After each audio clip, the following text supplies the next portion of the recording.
دوستان امروز براتون آموزش یک کیک حرفه‌ای رو دارم. به این نوع کیک های بوتیکی آنترومه میگن.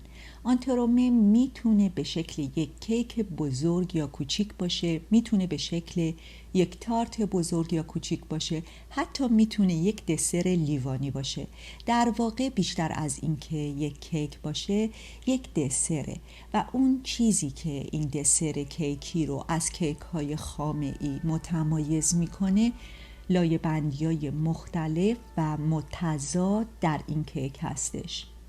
دوستان بریم که اولین آموزش یک کیک حرفه‌ای در دنیای پاتیسری این کانال رو با هم داشته باشیم. اندازه دقیق مواد لازم رو براتون مثل همیشه دقیق می نویسم. اندازه تخم مرغ خیلی مهمه. تخم مرغ ها با هم اندازه هاشون متفاوته. یک تخم مرغ کوچیک میتونه 50 گرم وزن داشته باشه.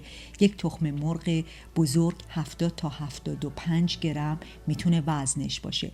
برای اینکه کارتون به مشکل بر نخوره اندازه زرده و سفیده رو به گرم براتون می نویسم. مرحله اول تهیه اسفنج این کیک هستش. این اسفنج از بادوم پوست گرفته و پودر شده درست میشه و مقدار آردی که استفاده میشه تقریباً یک قاشق غذاخوریه.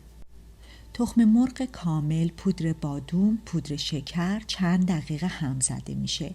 توجه داشته باشید اینجا میخواییم که خمیر به شکل یک کرم در بیاد، نه اینکه مثل اسفنج کیک های خامه ای حجم مایع چند برابر بشه، پفکی بشه. حتما آرد و کاکائو رو با هم علک کنید. بعد بهتره که با همزن دستی به مایع اولیه اضافه کنید و فقط تا اندازه‌ای هم بزنید که مواد با هم مخلوط بشن. همیشه یادتون باشه که در هر کیک و شیرینی یا بیسکویت آرد نباید خیلی در مواد اولیه هم زده بشه.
در این خمیر از سفیده تخم مرغ اضافه استفاده میشه. با مقدار کمی شکر هم زده میشه، ولی باید توجه داشته باشید که بیش از اندازه هم نزنید.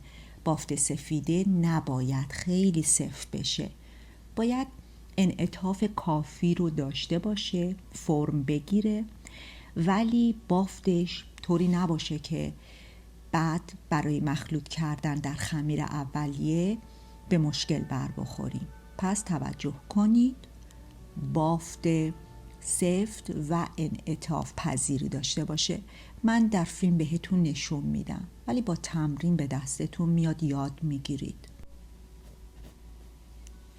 سفیده تخم مرغ رو در 3 تا 4 مرحله به خمیر اولیه اضافه کنید.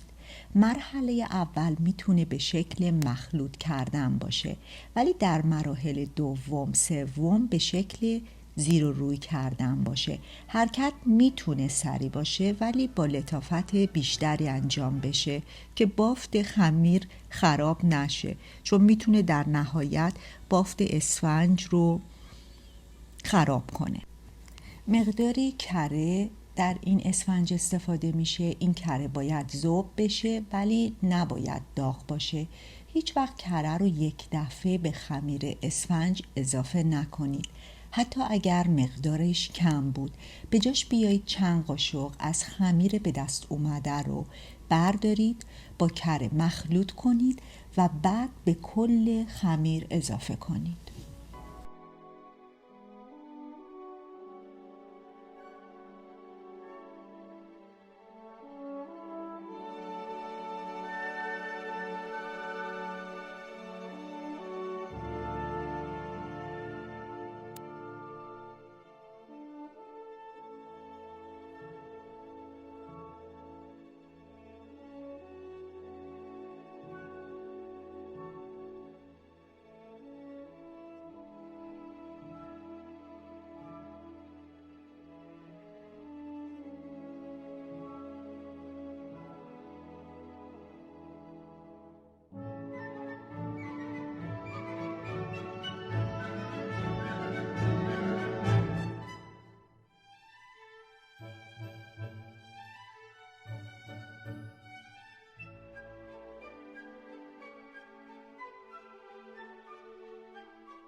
سعی کنید موقع پخش کردن خمیر روی سینی فشار زیادی روی خمیر نیارید که بافت خمیر خراب بشه و از بین بره. از مقداری شکلات خرد شده برای روی خمیر استفاده میکنم. اگر دوست نداشتید میتونید حذفش کنید. در مورد کیفیت مواد اولیه کیک ها و دسرهای بوتیکی باید بگم کیفیت مواد اولیه باید خیلی بالا باشه. برای همین شکلات رو خودم خرد میکنم و از شکلات های خرد شده آماده به هیچ وجه استفاده نمی کنم چون کیفیت پایینی داره.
وقتی اسفنج کیک تقریبا خنک شد، آماده است برای برش دادن و قالب زدن. من از یک قالب گرد 16 سانتی استفاده کردم. شما میتونید به جای یک قالب بزرگ از چند تا قالب کوچیک 7 تا 8 سانتی استفاده کنید. میتونید به جای قالب گرد از قالب مستطیل یا مربع استفاده کنید. اندازه این اسفنج و مواد اولیه برای یک کیک 20 سانتی در نظر گرفته شده. برای اینکه نتیجه کار تمیز و بی‌نقص باشه میتونید از این نوارهای دور قالب استفاده کنید. اگر در دسترس نبود میتونید از کاغذ روغنی کیک پزی استفاده کنید. اسفنج گرد که در زیر قالب قرار میگیره در فیلم کاملا مشخصه. اسفنج نواری که در دور قالب قرار میگیره باید 2 تا نوار به شکل یکسان باشه. عرض نوار دور قالب رو 3 سانتی متر در نظر میگیرم و در قالب جایگذاری میکنم.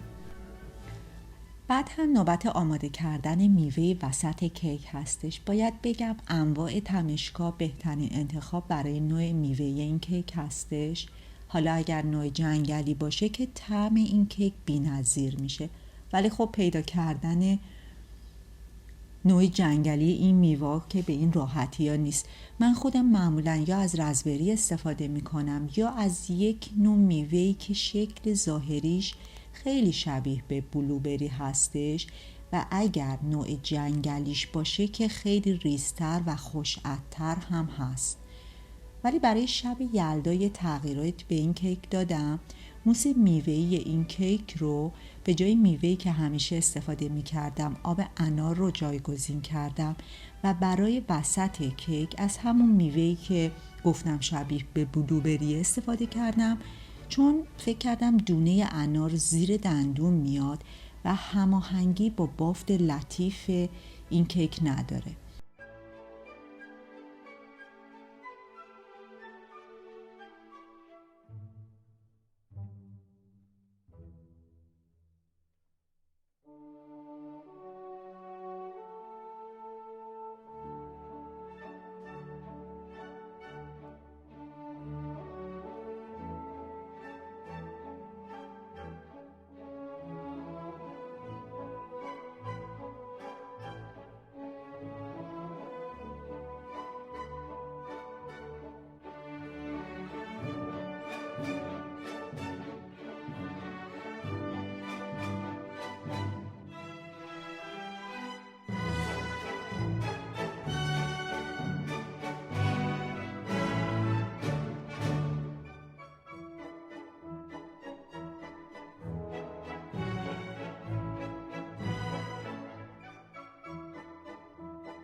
میوه وسط کیک میتونه تازه یا یخزده باشه.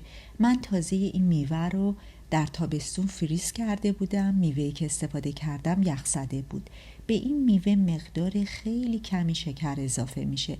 اگر دوست داشتید میتونید یه مقدار خیلی کم از لیکور میوه یا شری استفاده کنید. اگر استفاده کردید از شب قبل این کار رو انجام بدید.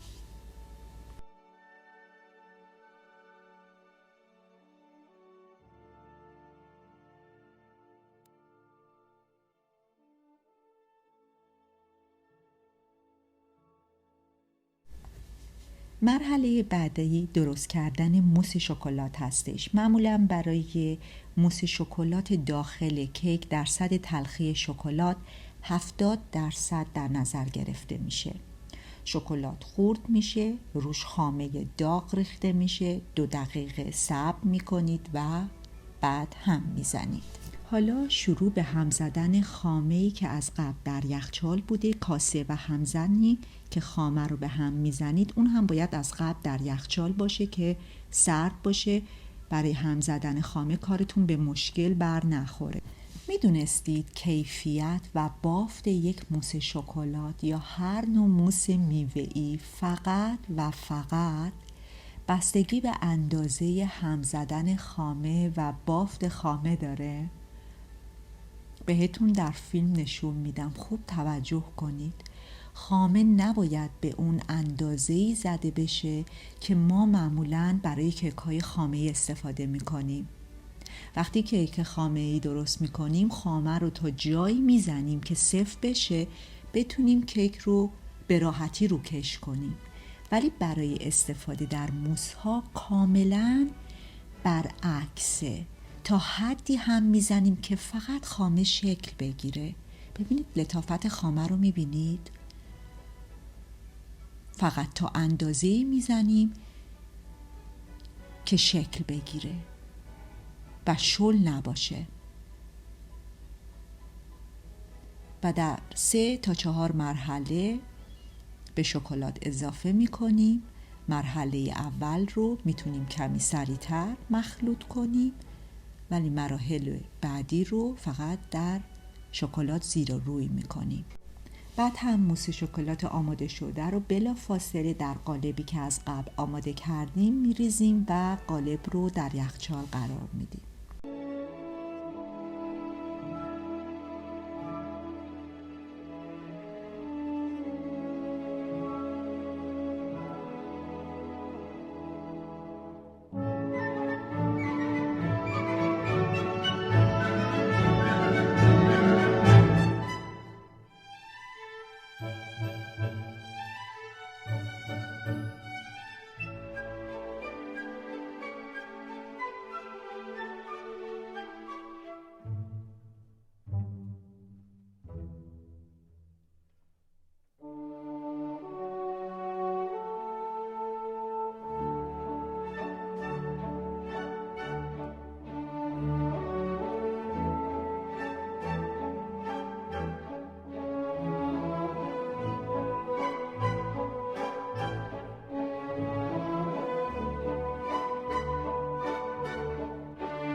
مرحله بعدی درست کردن موس میوه‌ای هستش که من برای مناسبت شب یلدا از آب انار استفاده کردم.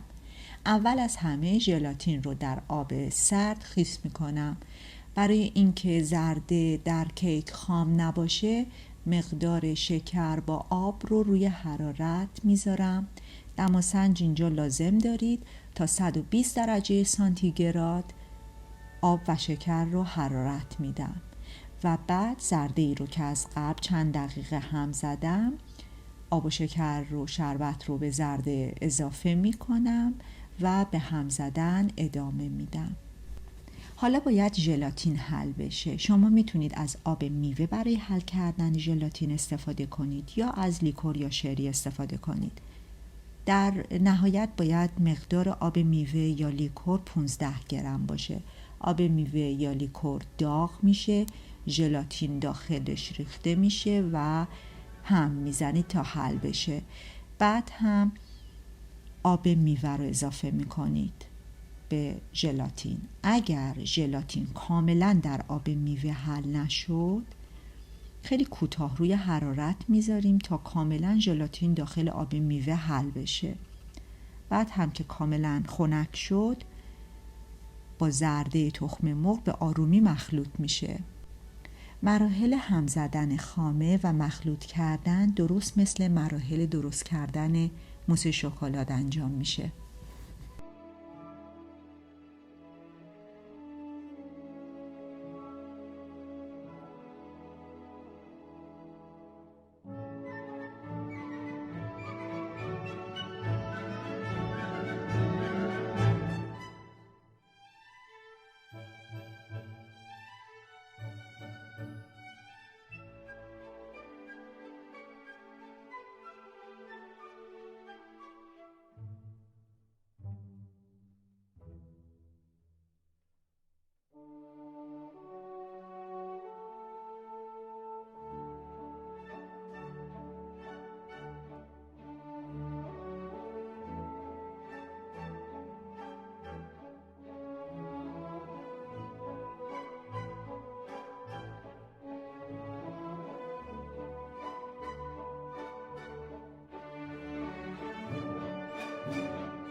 حالا زمانیه که میوه آماده شده در وسط کیک گذاشته میشه. سعی کنید به اطراف کشیده نشه. به همین شکلی که در فیلم انجام میدم این کار رو انجام بدید. از میوه استفاده کنید. آب میوه رو برای مراحل بعدی نگهداری کنید و بعد هم موس میوه رو تقریباً تا لب قالب پر کنید. گفتم من از قالب 16 سانتی استفاده کردم. مقداری از موس میوه و اسفنج کیک اضافه اومد. فقط موس شکلات کاملا استفاده شد و از باقی مونده موس میوه و اسفنج کیک دسر لیوانی درست کردم. بعد از اینکه کار به اتمام رسید، روی قالب با فویل پوشیده میشه و در فریزر گذاشته میشه. این کار باید حتما انجام بشه وگرنه مرحله بعدی که در واقع زیبایی نهایی کیک هستش با موفقیت انجام نخواهد شد.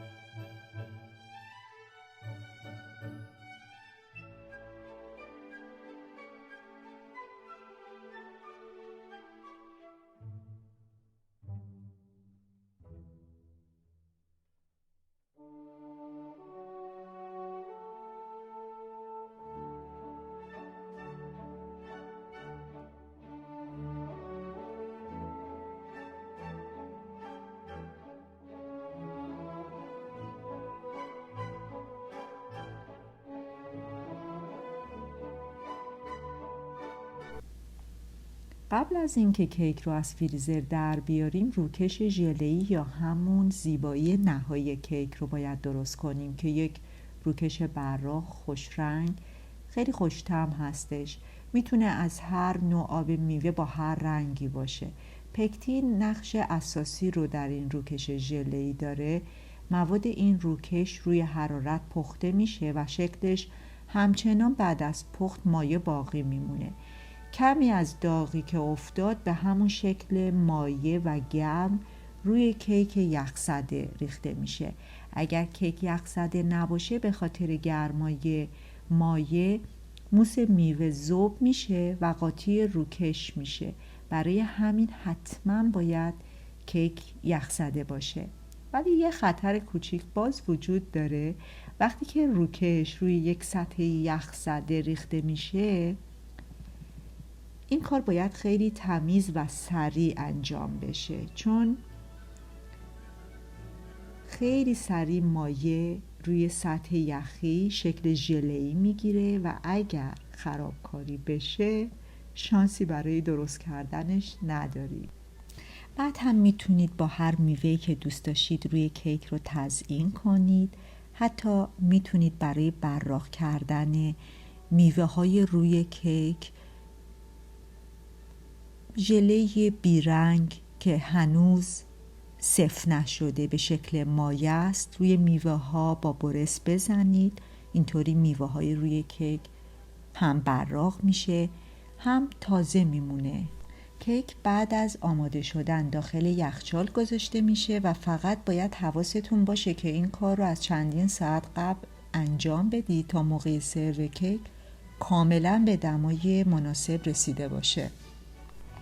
خب دوستان، به انتهای آموزش رسیدیم. حالا دیگه میدونید که چرا یک کیک بوتیکی، این کیک چند لایه با ظاهری زیبا، خوش آب و رنگ، بی جهت نیست که قیمتش اینقدر بالاست.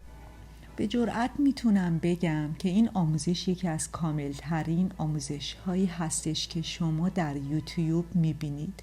و اگر خوب دقت کنید میبینید که این فیلم فقط آموزش یک کیک نبوده. مرحله به مرحله این فیلم پر از نکته، پر از آموزش بوده و مهمتر تمام این نکات با ارزشی که شما شاید در نیم ساعت آموزش دیدید برای من تجربه چندین سال بوده که صادقانه سعی کردم به شما دوستان آموزش بدم.